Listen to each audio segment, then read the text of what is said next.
Is paying for Genie Plus actually worth it? Can we have a great day at the Magic Kingdom without rope dropping? We're gonna find out.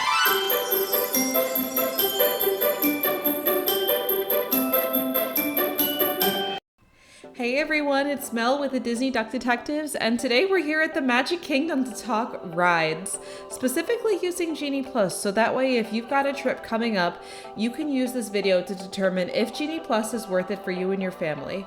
And we're adding a little bit of a twist to it. We are not rope dropping today. That's right, we're starting our day in the afternoon at around 1 o'clock and seeing if we can ride all the heavy hitters at Magic Kingdom using Genie Plus. And we're gonna be doing this for the rest of the parks in the near future as well, so stay tuned for those videos.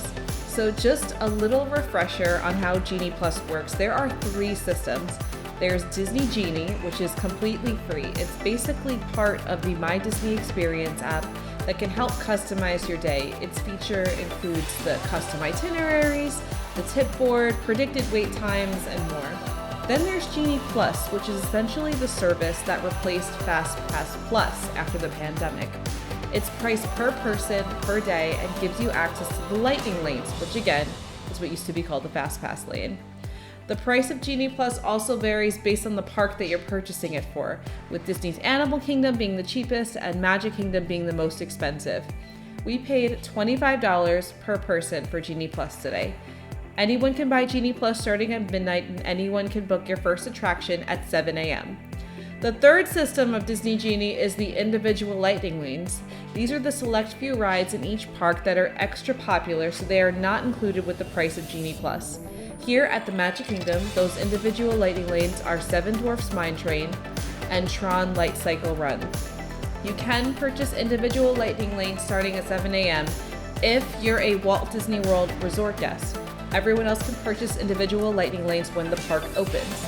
Know that you don't have to purchase Genie Plus to purchase individual lightning lanes and vice versa. They do not correlate with each other. At the end of the video, I'm going to break down exactly how much we spent on each service so you can compare the price with how much we got done and see if this is something that you think is worth it for your vacation. I'll also share some tips and tricks along the way to get the most bang for your buck. All right, let's get into it.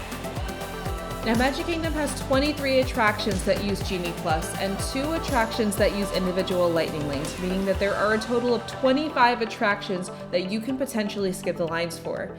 Now, since we aren't rope dropping that, we aren't shooting for all 25 today, but we are gonna try and get what I like to call all the heavy hitters. These are the attractions that usually get to an hour plus wait for most of the day. We're gonna take a look at how long the wait is, how long we waited, and how much time we saved at each attraction.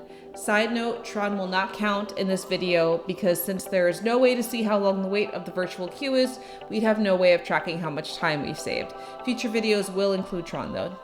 Now let's get into it. Alright, so like I mentioned earlier, the day started early when I bought Genie Plus a little before 7 a.m. And as soon as that 7 a.m. hit, I booked my first lightning lane, Peter Pan's Flight. Now, I kept refreshing because it kept giving me a morning time, and we don't want a morning time. We want to start the day in the afternoon. The latest time that kept popping up was a 12:10 to 1:10 return time, so I booked that just to have it. And I waited till 7:30 when you can actually see the return times in the app. And I kept refreshing until a 12:25 to 1:25 return time popped up, and I booked that. My next lightning lane I purchased was my individual lightning lane purchase. I am not a resort guest, so at 9 a.m. I booked Seven Dwarfs Mine Train. Again, resort guests were able to book these at 7 a.m., but I am not a resort guest, so I booked them at 9 a.m. when the park opened. Because this was an individual lightning lane, I was able to select exactly what time I wanted to ride. And since this ride is right by Peter Pan's Flight, I made sure to book my return time close to my Peter Pan one to save on time. And I absolutely recommend trying to book your lightning lanes in one area of the park reasonably close together in time, so that way you're not running back and forth all over the park in the heat of the day. Trust me, you'll thank me for that one later. Now, you may be wondering, Mel, how will I know when I can book my next lightning lane? And to that I say, let's get confusing. You can book your next ride after A, you tap into your lightning lane, B, your lightning lane expires because you didn't use it for whatever reason, or C, 120 minutes after you booked your last lightning lane, whichever comes first. It's worth noting that when you book your 7 a.m. lightning lane, that 120-minute rule does not start until the park opens. So the park opened at 9 o'clock today, so I was able to book my next lightning lane at 11 o'clock. Also, know that the app will tell you in the big purple box when you can book your next lightning lane. And so at 11 a.m., I booked Jungle Cruise for a 1:35 to 2:35 return time. Then at 1 p.m., which is 120 minutes later, I booked Space Mountain for a 2:10 to 3:10 return time. And now, just like that, I'm walking into Magic Kingdom at 1 p.m. with 4 lightning lanes stacked within an hour of each other, ready to go. So our first attraction is Peter Pan's Flight. Now, Peter Pan's Flight is a family-friendly attraction with no height requirement where you're gonna board a flying pirate ship and soar over London off into Neverland. I recommend booking this as your first lightning lane to Magic Kingdom if this is a must-do for you because it's so popular. It usually has at least a 70-minute wait for most of the day.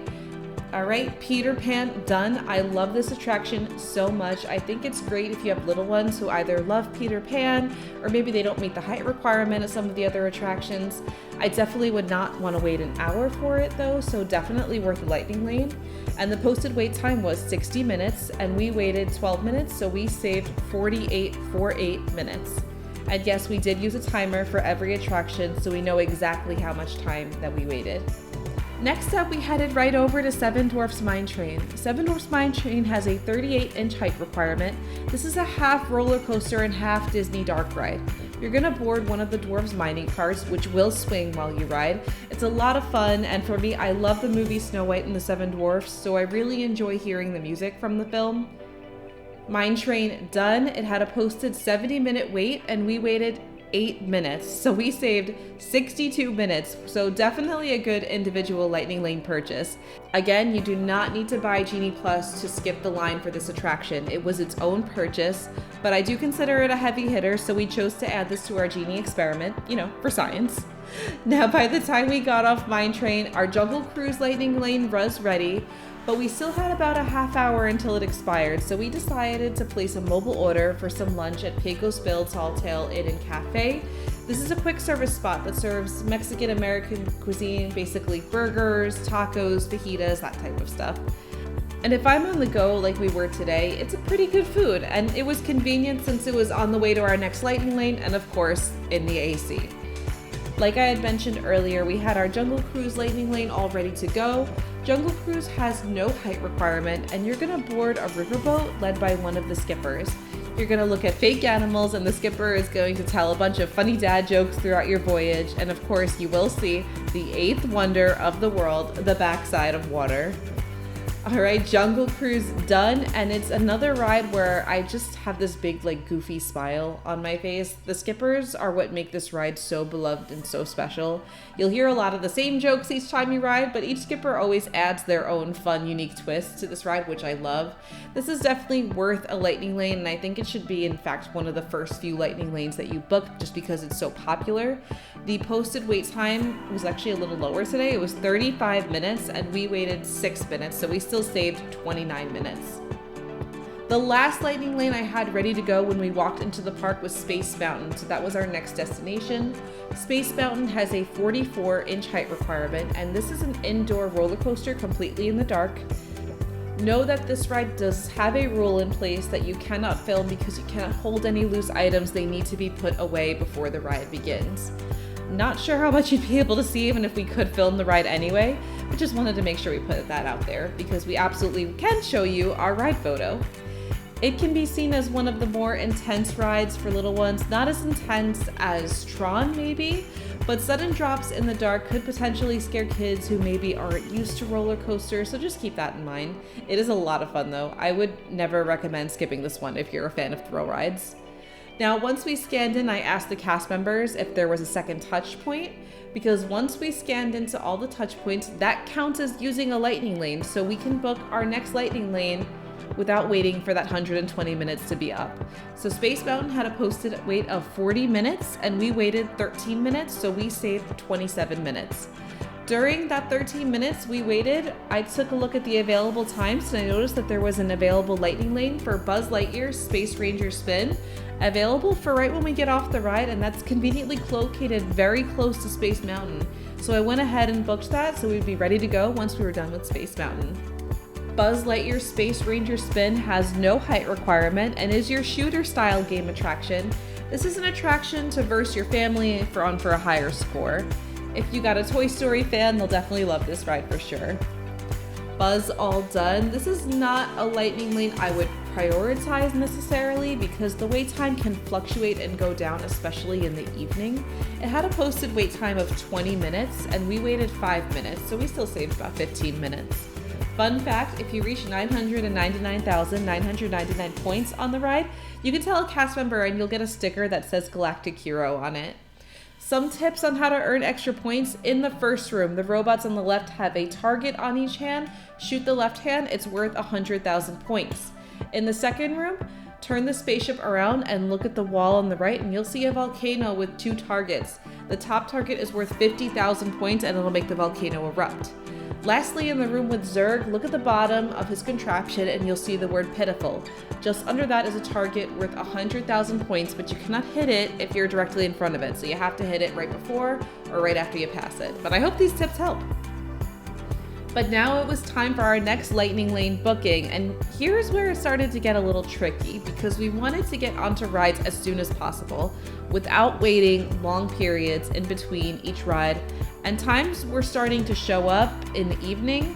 It was like 3:40 at this time, and we still had to knock out Haunted Mansion, Meeting Mickey, Pirates of the Caribbean, Big Thunder Mountain Railroad, and The Many Adventures of Winnie the Pooh. So in the Buzz Lightyear gift shop, I played around with the app for a little bit. First, I booked a time about 20 minutes away for Big Thunder Mountain, but that's all the way on the other side of the park. I really wanted to see if we can kind of work our way over there. Then I booked a 4:55 for Haunted Mansion, but that is still over an hour away, so I played around with the app for a while, which is something I highly recommend that you do if you have Genie Plus. And then, y'all, out of nowhere, it happened. A 3:50 for Haunted Mansion randomly appeared, so I grabbed that immediately. Haunted Mansion Lightning Lane acquired, and we were ready to head right on over there, but first, it was hydration time. That being said, all right, it's PSA time. Y'all, it's Florida. You need to stay hydrated, especially in the summer. You can bring water into the park. You can ask for free cups of water at the stands. And we did both of those things multiple times during the day.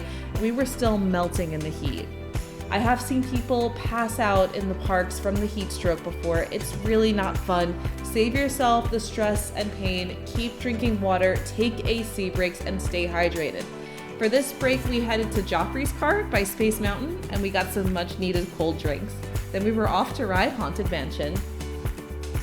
Now on to probably most people's favorite attraction at the Magic Kingdom, the Haunted Mansion. Haunted Mansion has no height requirement, and you're going to board a doom buggy, and like the title suggests, journey through the Haunted Mansion.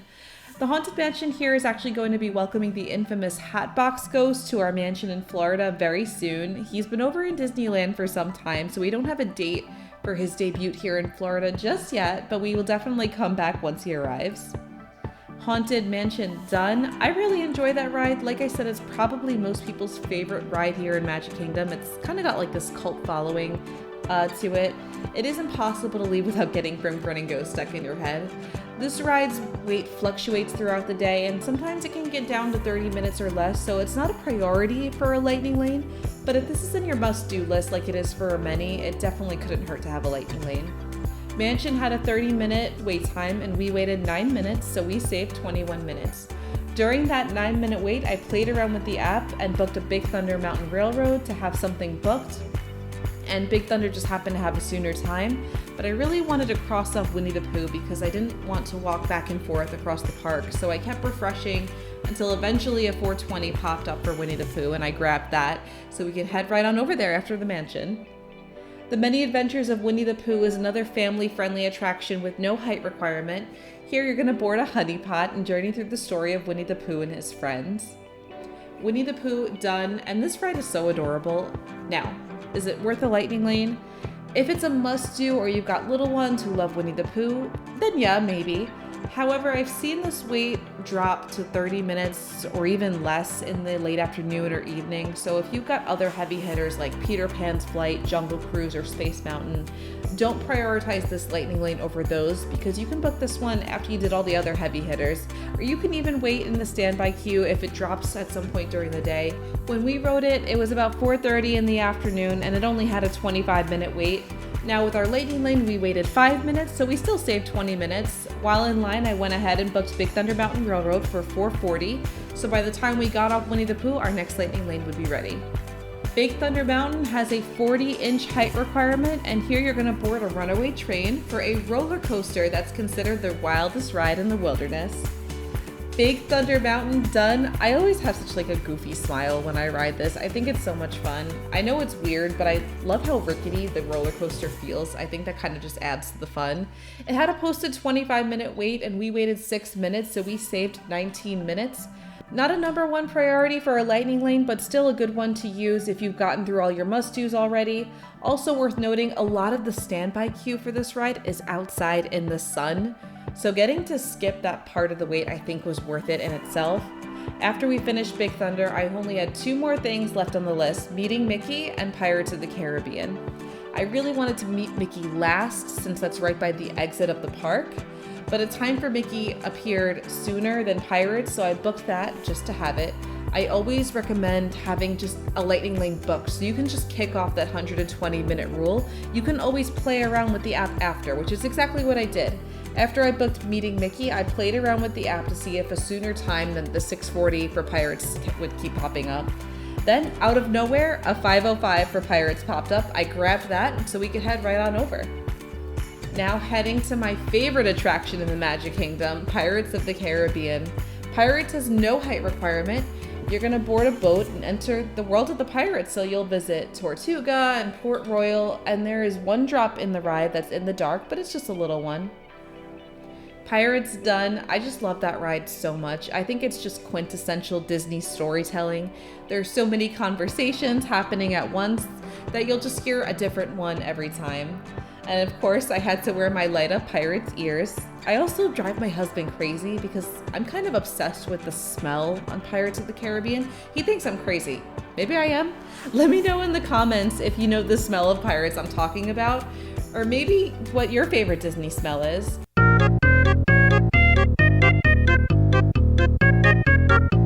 Pirates only had a posted 15-minute wait, and we waited 5 minutes, but we really kind of just walked on, but we technically saved 10 minutes.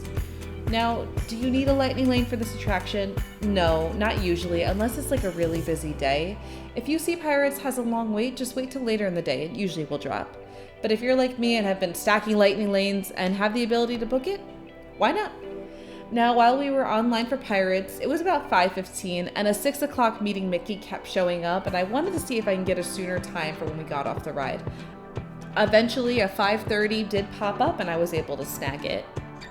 Heading to meet the main mouse himself. The reason I included this meet and greet in the video and not any of the other meet and greets at Magic Kingdom that's included with Genie Plus is because this is the one that tends to run out of lightning lanes and also have a continuous long wait throughout the day. In fact, if you want to meet Mickey with a shorter wait, definitely book this as early as you can because like I said, these lightning lanes actually do run out. He's very popular and you can get over an hour wait easy throughout the day. Met the world's most famous mouse and had a great time. This is definitely the busiest park for meeting Mickey. I actually recommend meeting him over in Epcot if you can because he almost never has a wait there, and he's over in the Imagination Pavilion right next to Figment, and most people don't even realize that he's there. Meeting Mickey today had a 40-minute posted wait time and we waited 15 minutes, so we saved 25 minutes. So that is every ride we rode in one day with Genie Plus and one individual lightning lane without rope dropping. We got to the park at about 1 p.m. and we left at about 6 p.m. so we hit 10 attractions in 5 hours. To put that in perspective, a lot of people rope drop at 9 and then they stay all day into the fireworks at 9 p.m. Whereas if we had chosen to stay for fireworks, it feels a lot more realistic because we started our day much later and we were still able to get through 10 attractions with still 3 hours to go before fireworks. And I think that we hit all the heavy hitters, but now it's time to see if it was worth it. So we calculated how much time we saved in total today versus how much we spent. So with $25 for Genie Plus and $11 for Seven Dwarfs Mine Train, we spent $36 per person, which is $72 for 2 people. Now, that definitely can feel like a steep price, especially if you have a larger party, but let's take a look at how much time we saved. Adding up all the time saved at each attraction, we saved 276 minutes. That is over 4.5 hours in line that we skipped. Now, I am not here to tell you if that's worth it. We are just showing you how we got the most out of it, and you can determine if it's worth it for your upcoming trip. In Magic Kingdom, here are the tiers where I'd book lightning lanes based on wait times and lightning lanes I've seen run out. My top contenders would be Peter Pan's Flight, Jungle Cruise, Space Mountain, and Meeting Mickey.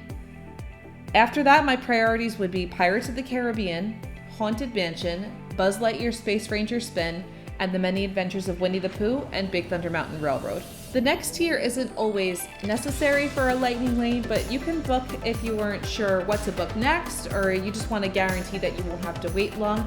That's going to be your It's a Small World, Mad Tea Party, Meeting Ariel, Meeting the Princesses at Fairy Tale Hall, Tomorrowland Speedway, and Under the Sea Journey of the Little Mermaid. This last tier after that will pretty much never need lightning lanes unless you're basically coming on Christmas. And that would be the Festival of Fantasy Parade, the Barnstormer, Dumbo the Flying Elephant, Enchanted Tales with Belle, the Magic Carpets of Aladdin, Mickey's PhilharMagic, and the Monsters Inc. Laugh Floor. Alright everyone, that's going to do it for this one. I hope you enjoyed the video as we enjoyed the day. And we're going to be doing this type of video, like I said, for the rest of the parks as well. So be sure to stay tuned for those and check out our Food and Wine Festival videos in the meantime. Be sure to like and subscribe for more Disney Parks content and share this video with your friends. Follow us on our socials and don't forget to live your best life just like these Disney ducks. Bye!